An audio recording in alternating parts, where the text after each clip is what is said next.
Le Mont-Sainte-Anne fait encore les manchettes aujourd'hui, je vous explique. La station de ski ne va pas toucher l'argent promis par Québec tant et aussi longtemps que la lumière ne sera pas faite sur les problèmes des remontées mécaniques.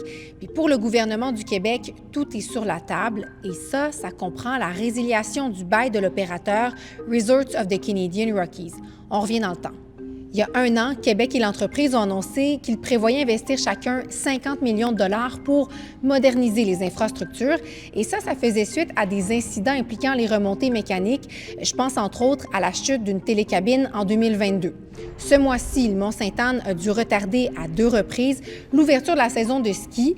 D'abord début décembre en raison d'un problème électrique. Puis ce vendredi, c'est la Régie du bâtiment du Québec qui a ordonné la fermeture de 4 remontées mécaniques.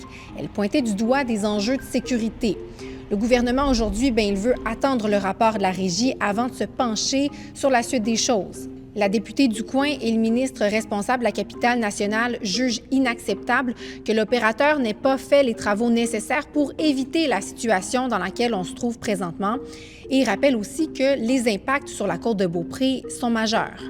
Le gouvernement ne peut pas investir $1 dans la montagne tant que RCR n'aura pas réglé ses problèmes de remontée et qu'on n'aura pas la confirmation qu'il n'y a pas eu négligence. Chaque jour qu'on perd, c'est des milliers de dollars que nos partenaires, là, on pense à l'industrie touristique, on pense aux gens qui ont des chalets, on pense également aux restaurateurs. Eux, là, ils vivent grâce au poumon qui est la montagne.